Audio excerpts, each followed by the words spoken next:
Kissinger, and this is my 5-day Native American colonized menu. For day one, we have pawpaw fruit, bananas, cedar slab salmon. The pawpaw fruit is rich with vitamins, minerals, and many studies shown that it could help fight cancer symptoms. Many Native Americans use it as part of their calendar. The Shawnee tribe would have the pawpaw month. Was their time to tell that the pawpaw fruit was ripe, and it could also help them tell what time of the year it was. Banaz is a cornmeal dish very similar to that of tamales. It's made by adding cornmeal with green and yellow peppers, meat, and tomatoes, wrapped in a corn husk and boiled. It could either be served by itself or with a soup. It shows connection for Native Americans, it shows connection to the land. Salmon, or cedar slab salmon, is salmon that is cooked with cedar wood, giving it a very smoky taste. Either one can eat it whole or in a fillet. How you would make it is that you would cover it in fir bow. Then you roast it on cedar boards over some coals.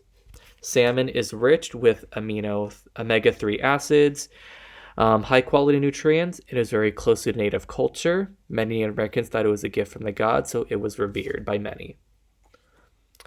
Next, we have hominy. Hominy, canucci, gooseberries, and Three Sister soup. Hominy is made by using alkali solution to process corn. This method helps relieve nutrients. The taste has a very mild, earthly tone with nutty flavors. Many Native Americans back in the days would use lye from wood ash in order to be the alkali solution. Canucci is hickory nut soup. It's made when you gather nuts, remove the outer shell, crush the nuts to make a paste. Then you would boil water, add that paste in, then mix. Then you would add rice or cornmeal or any other additive. Next, we have gooseberries. It's a type of fruit. It's sweet and tart. It's good for fiber, antitoxins, and then it could be used as medicine. Many people would turn it into a juice and gargle it to help with any sort of throat issue. Next, we have Three Sister soup. It's made with beans, corns, and squash. It's connected to the Three Sister myth. It was made to celebrate the bounty of the harvest.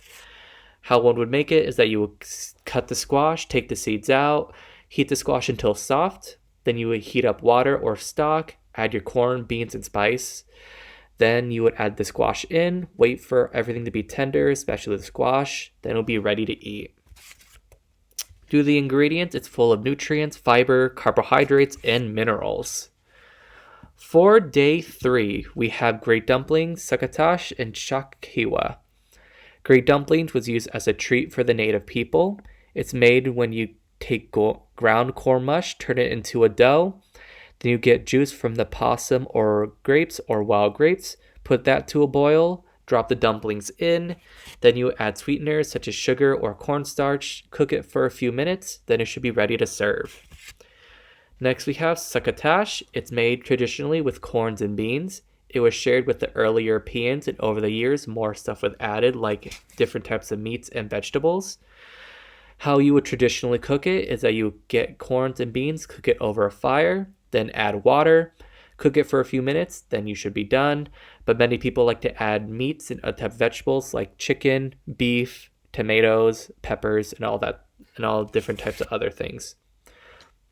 Next, we have chakhiwa. It is blue corn porridge. It's a dish that predates colonization. It is used to connect people to ancestral roots. How one would make it is add water and cornmeal, stir until it boils and thickens. Then add salt, and it depends on the person. You could add milk and sugar. It's a lot like oatmeal.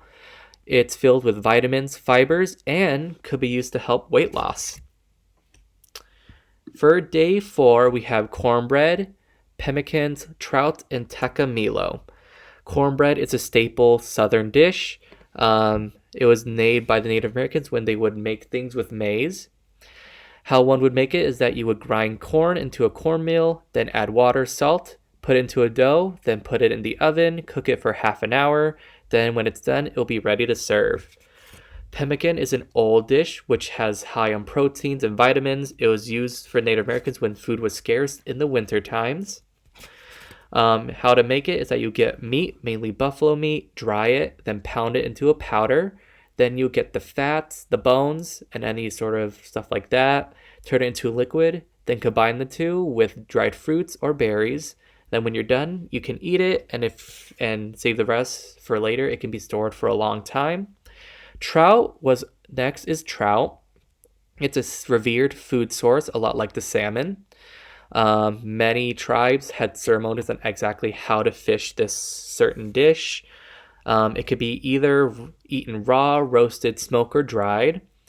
When you roast it, one could either put it in the fire by itself or put it into clay to preserve the flavors and juice. It's rich with vitamin D, B12, and essential vitamins.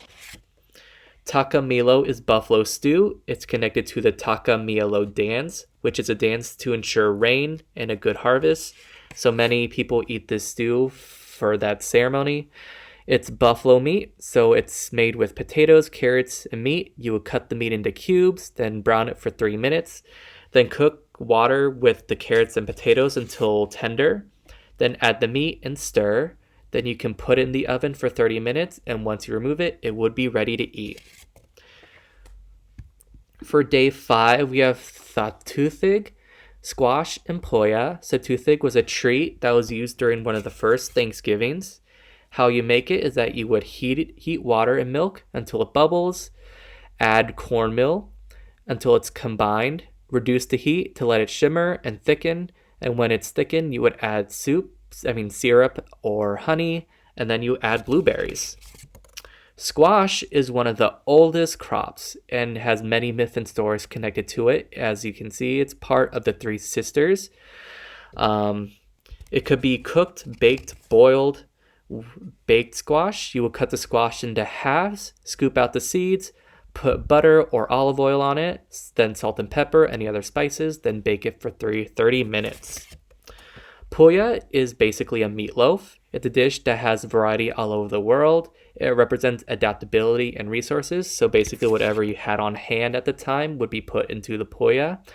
You would chop corn, mix the corn with chopped grapes, onions, eggs, pepper, then mix it all together, add your spices, then you would brown the meat, and then you would add the meat and corn together, bake in the oven for 45 minutes, and when it's done, it's ready to eat. So that concludes my 5-day Native American decolonized menu. Thank you for listening.